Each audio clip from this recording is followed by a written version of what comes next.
Mm. What's the difference between coaching and Reiki? In some ways, they feel similar, but in other ways, they're completely different. So after Reiki session, I used to switch myself off and not carrying anything home, like anything with me. Yeah. But I,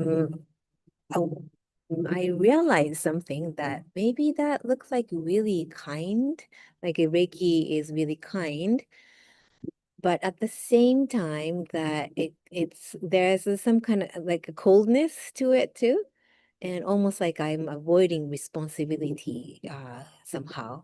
Yeah. And yeah, in Reiki teachings, we are taught that we are simply the channel or conduit between the pure nature energy and the receiver.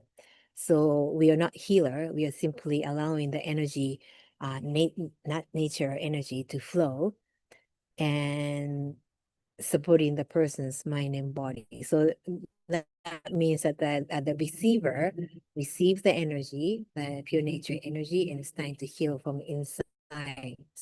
So um, we are not being a healer. Yeah, they're being a healer for themselves. So whether someone heals or not, or get better or not, it's their own capacity. Yeah. So yeah, we are just being a bridge or conduit. Yeah. Yeah, but when I'm doing Reiki and somebody's trying to share their pain or struggles or life story, of course I stand to think that maybe there's something I can do to help. If they could just see this differently, or I know they could feel lighter if they think this way. But uh, but listening to like unwanted advice can feel exhausting too, right? Sometimes people don't want a solution or advice; they simply want to be heard. So even when I listen deeply, there's still a part of me holding a little distance. Yeah, I don't want to. I shouldn't get into their life. It's their life. Yeah. So I thought I was fully there for people, but after I started to do this life coach, I realized that it really means deeply walk with somebody through their life.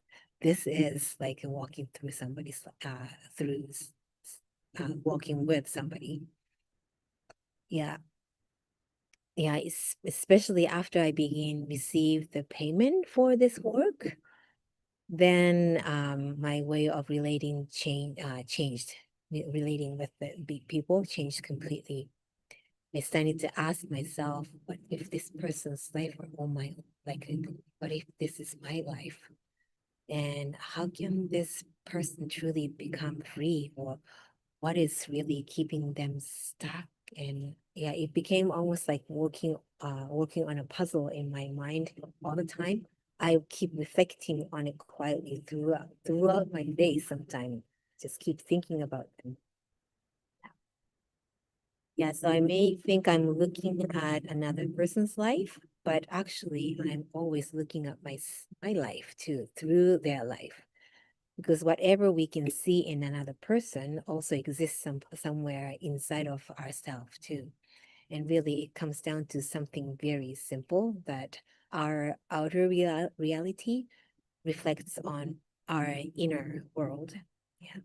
So the more we try to force the outside to change, the more painful it becomes. Yeah. But when something shifts inside of us, even the exact same reality can begin to look completely different.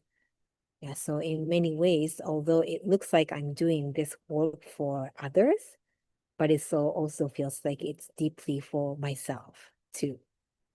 Yeah.